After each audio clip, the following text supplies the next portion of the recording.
Bienvenidos al Sentido de la Fe. En el horizonte incierto de la Europa posromana, cuando los vientos de la desintegración soplaban desde el norte y las antiguas estructuras del imperio se disolvían en pequeños reinos tribales, surgió la pregunta que acompañaría generaciones enteras de monjes y misioneros: ¿cómo distinguir la verdadera misión personal de una simple inclinación humana? ¿Cómo saber si el impulso a construir, trabajar y organizar provenía de un celo inspirado por Dios o de una necesidad natural de dominio y orden? Este enigma, que sigue resonando en la conciencia cristiana contemporánea, constituye el punto de partida del itinerario espiritual y pastoral de San Melito de Canterbury, figura discreta pero decisiva en la consolidación del cristianismo en Inglaterra. En los albores del siglo VI-VII, la joven iglesia de Britania era frágil, apenas sostenida por las ruinas de la antigua cultura romana y por la fe vacilante de unos pocos reyes convertidos. En este escenario, el trabajo no era solo una necesidad material, sino el primer campo de evangelización.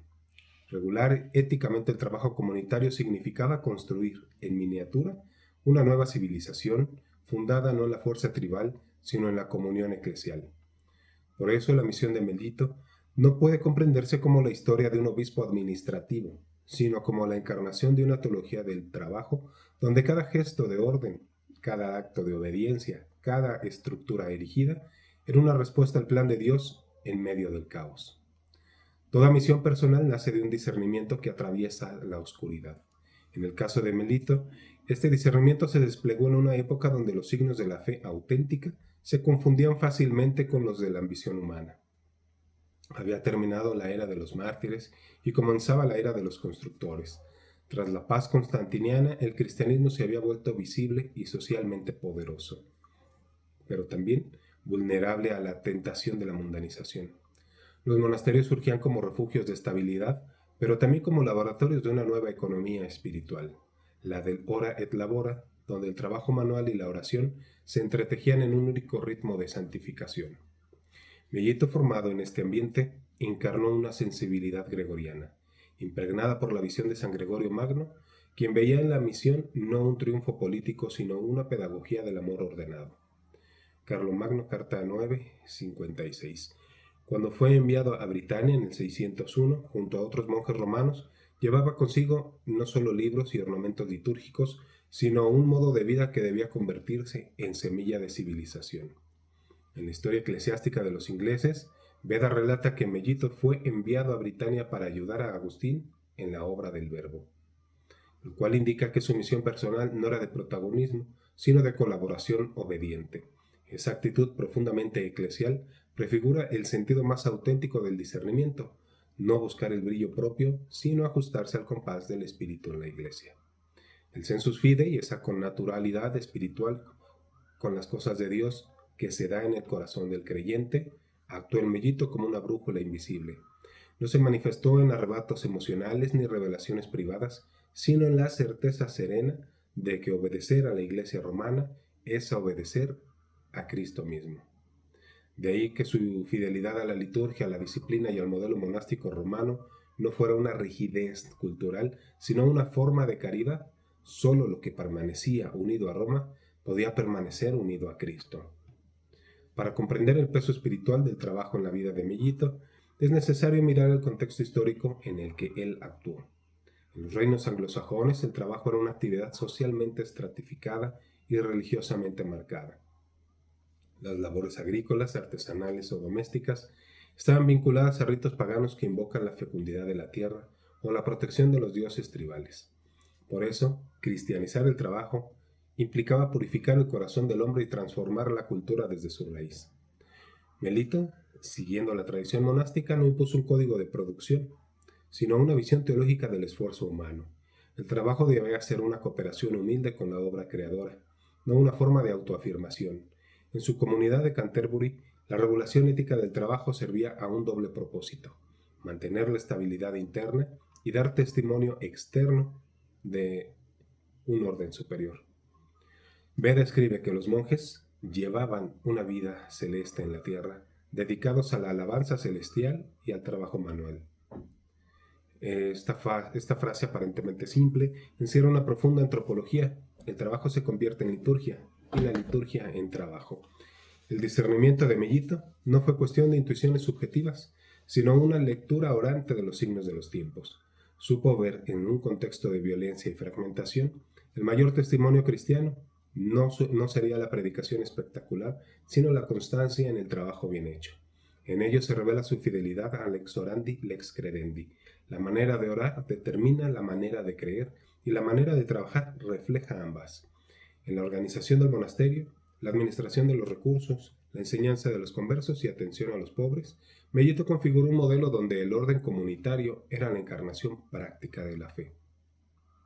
Al igual que Agustín de Canterbury, entendió que la expansión de la Iglesia dependía menos del número de bautizados que de la calidad del testimonio. Una comunidad que trabaja con justicia y vive en paz se convierte, sin palabras, en una apología visible del Evangelio. En este sentido, Mellito se adelantó al pensamiento de San Benito al comprender que la stabilitas loci, la permanencia fiel en el lugar y en una tarea, es también una respuesta al plan de Dios. La estabilidad no era un simple hábito, sino una forma de esperanza. Toda misión que brota de la fe debe ser probada en el crisol del sufrimiento. Para Mellito esa prueba llegó cuando, tras la muerte del rey Saberto, sucesor de Abald, renegó del cristianismo y restauró el culto pagano. Los obispos, entre ellos Mellito en Londres, fueron expulsados. El relato de Beda, más que un hecho histórico, adquiere el tono de una parábola espiritual. La iglesia recién nacida parecía desmoronarse y los misioneros, cansados y confundidos, partieron hacia la Galia. Fue el momento de la noche del Espíritu. Este episodio es crucial para entender la madurez de su identidad en Cristo. Mellito no cayó en desesperación, pero sí experimentó el peso del fracaso. Su salida a la Galia no fue una fuga cobarde, sino un reflejo de humanidad ante la aparente ausencia de frutos.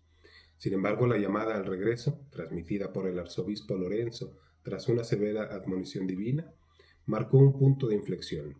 Aquella obediencia no fue simplemente estratégica, sino profundamente espiritual. Volver significaba confiar de nuevo en la promesa de Dios, incluso sin garantías humanas. Aquí se purifica su discernimiento. Ya no trabajaba por éxito ni por reconocimiento, sino por fidelidad. En este retorno se consuma el tránsito de la vocación inicial a la identidad plena en Cristo. Como Abraham, saliendo de Ur, Mellito regresa a una tierra que parecía muerta, convencido de que Dios puede hacer brotar vida donde solo hay cenizas. Su obediencia muestra que el verdadero misionero no mide los resultados, sino la correspondencia interior con la voluntad divina. Este momento también ilumina la naturaleza del trabajo espiritual. Cuando más tarde, ya enfermo, fue llevado a una litera para detener con su oración el incendio de Canterbury, se revela el sentido último del labora. No solo el esfuerzo físico o administrativo, sino la intercesión perseverante. Su oración, que hizo retroceder el fuego, es el signo visible de una verdad invisible. La comunidad cristiana se sostiene más por la plegaria de los fieles que por la estrategia humana. Así, Mellito muestra que el trabajo, cuando se realiza en unión con Cristo, alcanza una eficacia sobrenatural que ninguna fuerza externa puede igualar. Con el tiempo, la semilla plantada por Mellito dio fruto. Eabald, el mismo rey que había expulsado a los misioneros, se convirtió al cristianismo. Este acontecimiento no puede explicarse por la diplomacia ni por la política, sino por la coherencia interior del testimonio eclesial. El milagro del fuego, la perseverancia en la comunidad, la fidelidad a Roma, todo formaba parte de una economía de la gracia en la que la estabilidad del trabajo y la oración generaban una transformación silenciosa. En términos teológicos, su misión personal se confirma como auténtica porque resonó con la mens ecclesiae. El sensus fidei, mencionado aquí por segunda y última vez, no se limita a la conciencia individual, sino que se verifica en la comunión eclesial. Mellito discernió correctamente porque su modo de obrar coincidía con el modo de obrar de la Iglesia Universal. No se apartó ni hacia el entusiasmo, ni desordenado hacia el formalismo rígido. Vivió la tensión fecunda entre la adaptación cultural y la fidelidad doctrinal. Su respuesta al plan de Dios consistió en comprender que la Iglesia no conquista, sino que construye. No domina, sino que ordena. No impone, sino que ofrece una forma de vida capaz de redimir la cotidianidad. En este sentido, su labor ética sobre el trabajo comunitario se convierte en una lección para todas las épocas. Solo un trabajo regido por la caridad y la obediencia puede ser fuente de comunión. A diferencia de las ideologías modernas que exaltan el trabajo como autodeificación o como alineación colectiva, Mellito lo entiende como participación en el acto creador y redentor. Trabajar éticamente es colaborar con el Verbo, restaurar la armonía perdida por el pecado. En su fidelidad a la liturgia romana, Melito vislumbró también una unidad como bien espiritual superior. La disciplina común, el canto coral, el horario del trabajo y de la oración, todo era parte de una pedagogía de la comunión. Esta visión, que parece pequeña ante los desafíos políticos, transformó lentamente la cultura inglesa. Donde antes había dispersión tribal, comenzó a gestarse una identidad cristiana común. En la raíz de esa transformación se encuentra una convicción: la santidad no se improvisa, se trabaja. El legado de San Melito no se mide por monumentos ni conquistas, sino por el tipo de humanidad que ayudó a formar. Su testimonio nos enseña que el trabajo, cuando se realiza desde la fe, se convierte en un acto teológico. Revela quién es Dios y quién está llamado a ser el hombre. En la estabilidad del monasterio, en la serenidad ante la adversidad, en la fidelidad a Roma. Mellito encarnó la madurez del espíritu cristiano que sabe transformar lo cotidiano en espacio de redención. Su vida interpela profundamente a quienes buscan hoy discernir su misión personal. Cómo distinguir entre un proyecto humano y una llamada divina. Melito responde con su ejemplo. Lo que es de Dios siempre conduce a la comunión, a la humildad y al servicio perseverante. Si la obra produce división, orgullo o impaciencia, no huele a evangelio. La verdadera llamada tiene el sabor de la verdad, el tono de la obediencia y el ritmo de la caridad. Preguntarse cómo él lo hizo, si una decisión resuena con el credo y la tradición, es el modo concreto de dejarse guiar por el Espíritu. Para el sacerdote Melito, es modelo de pastor porque organiza sin dominar, que sirve sin buscar reconocimiento. Para el monje es figura de la estabilidad fecunda que mantiene encendida la lámpara de la fe en tiempos oscuros. Para el laico es inspiración para santificar el trabajo, recordando que toda labor bien hecha, ofrecida en silencio, puede ser un acto redentor.